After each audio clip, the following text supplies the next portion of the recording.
Hello everyone, and thank you for joining this webinar about your responsibilities when using an intermediary to make your import and/or export declarations.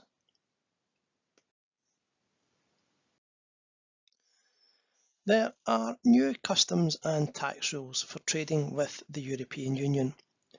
There is a series of actions you must take before you import and export to make sure that you're compliant and so that you can minimise costs and delays. Without the correct processes, contracts and agreements in place, you won't be able to continue trading until you act. That's why it's important you know what you need to do now. This webinar explains your responsibilities as a trader if you choose to use an intermediary to complete either import or export declarations or both.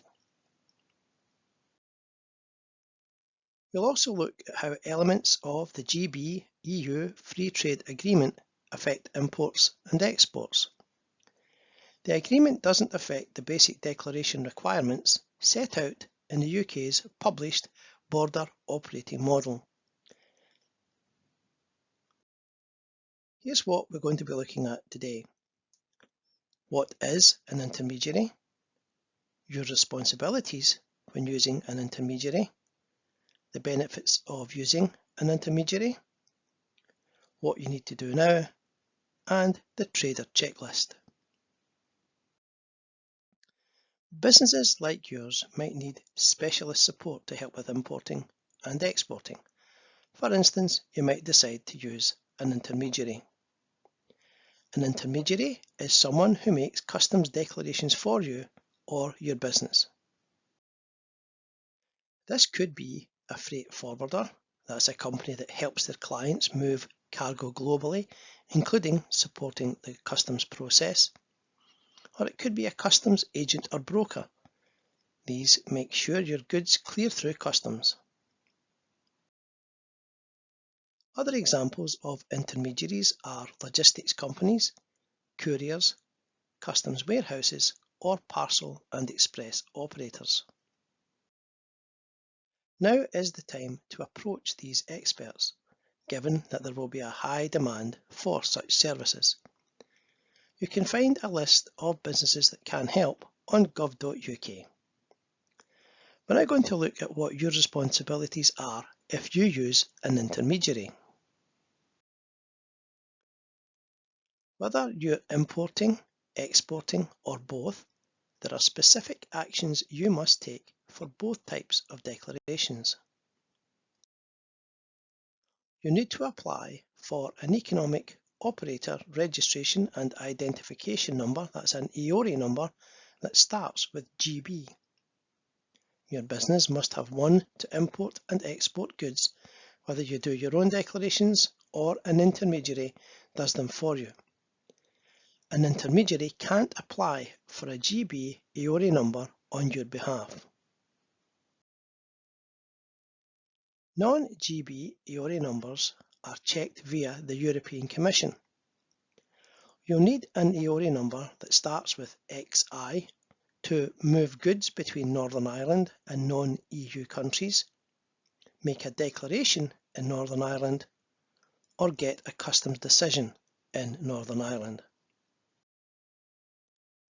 If you already have an EORI number starting with GB, you need to apply for an EORI number that starts with XI if you haven't already received one from HMRC in the post. It takes 5 to 10 minutes to apply, and you'll get your EORI number that starts with XI within 4 working days. If you don't have an EORI number starting with GB, you can apply for an EORI number that starts with GB and one that starts with XI at the same time. If your business is established in the EU and based in the UK, you'll need a EORI number from both countries. Now looking at your responsibilities. As well as applying for an EORI number, you are also responsible for paying any taxes or duties owed. You're responsible for providing details about your transactions to your chosen intermediary. For example, how often you import and/or export, the types of goods you're importing, including enough information to choose the correct commodity code, and the quantity of goods. The customs value, that's the invoice price for the goods, plus any additional customs charges that must be included when calculating the customs duty due, and where the goods are going. If you're VAT registered, you can choose to account for the VAT in your VAT return. However, if you're using entry in declarants records, you must account for your import VAT in your VAT return. This next section looks at using an intermediary. As import and export declarations can be complex, you might need specialist support to help with them. They require skill, knowledge and specialist IT, including government authorisations. Very few businesses make their own declarations. Instead, they use someone else to deal with import and export declarations for them. Intermediaries deal with HMRC's systems every day, so they can offer you other benefits. For example, they may already hold a duty deferment account that you can use, and they may be authorised to use simplified declarations. They may have access to different customs procedures which allow you to delay paying import duties in specific circumstances, and make the declaration and get your goods through the UK border. Your customs intermediary will also be able to make sure your goods are classified correctly. If you choose not to hire an intermediary, you will need to do this yourself. If you don't classify your goods correctly, or if you don't accurately record the origin of the goods in your customs declaration, you may be charged the wrong amount of tax or duty, and you may have to pay a penalty. You can find more information and check that your goods meet the rules of origin on gov.uk. If you choose to use an intermediary to deal with your customs declarations, they'll need to be established in Great Britain or Northern Ireland. Intermediaries can't act on your behalf without written instructions from you. You'll need to provide this, and the instructions must show whether they're acting for you directly, that's acting in your name, or indirectly, that's acting in their name on your behalf. HMRC will only ask for evidence of the authorisation if we need it. You can hire a person or business to act in your name. You'll be solely liable for keeping records, the accuracy of any information provided on your customs declarations, and any customs duty or VAT due.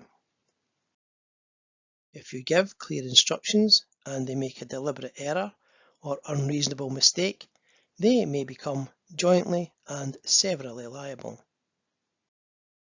You can ask someone to act directly using their own authorisation to make declarations using the simplified declaration procedure or the entry in the declarant's records.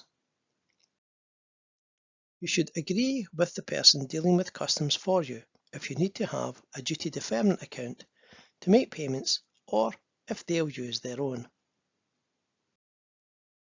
You can get someone to act for you in their own name. This means they are equally responsible for making sure the information is accurate, and they are jointly and severally liable for any duty or VAT.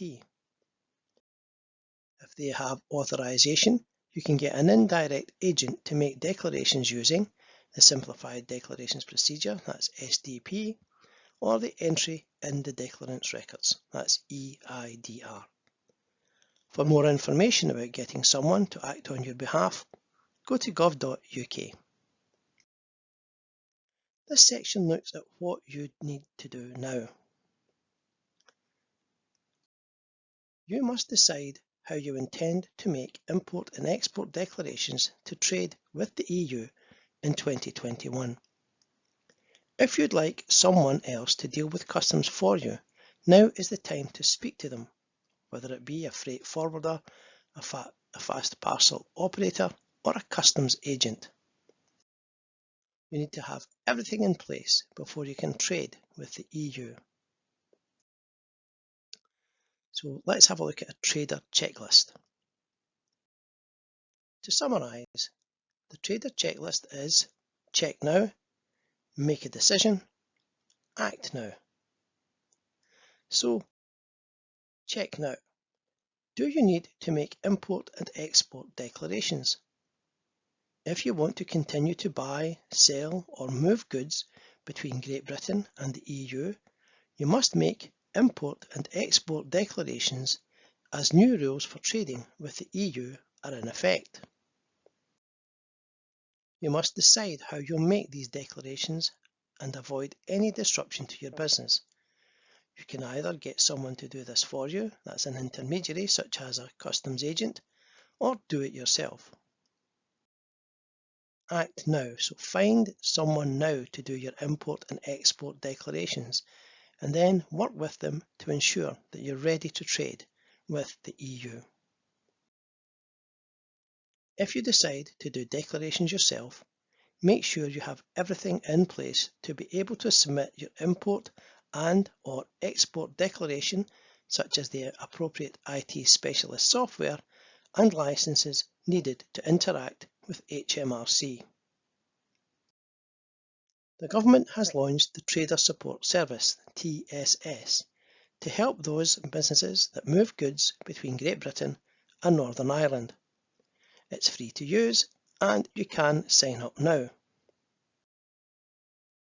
The Trader Support Service will enable you to get information and advice to help you prepare for moving goods. It will enable you to complete declarations on your behalf without the need for specialist advice or software, and to submit declarations quickly, saving you time and expense. The service will then use this information to complete import and safety and security declarations on your behalf. So here we have a summary. We're nearly at the end of the webinar. So what have we covered today? We looked at what is an intermediary, your responsibilities when using an intermediary, the benefits of using an intermediary, what you need to do now, and the trader checklist. For help with HMRC processes for importing, exporting or customs relief, please go to gov.uk, transition, or call the Customs and International Trade Helpline on 0300 322 9434. Our full range of help and guidance can be viewed online from your mobile, tablet or PC at any time, and you'll find that information on gov.uk. Thank you for watching the webinar. Take care and bye-bye for now.